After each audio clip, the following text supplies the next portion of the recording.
काय करायचं दोन्ही बाजूनी मल्टिप्लिकेशन काय करणार पहिला 16 भागिले काय 3y मल्टिप्लाय काय येणार आहे 3y बरोबरला बरोबर काय येणार y into 3y परत प्लस त्यानंतर काय येणार 4 into 3y आलं का त्यानंतर पुढे काय करायचं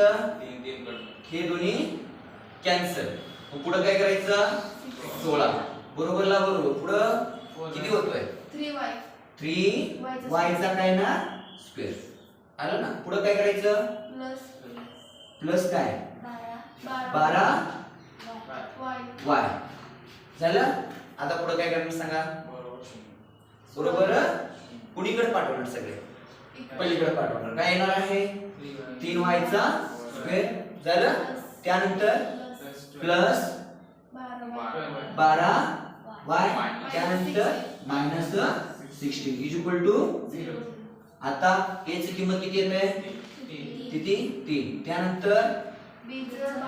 चं 12 त्यानंतर c चं मायनस 6 झालं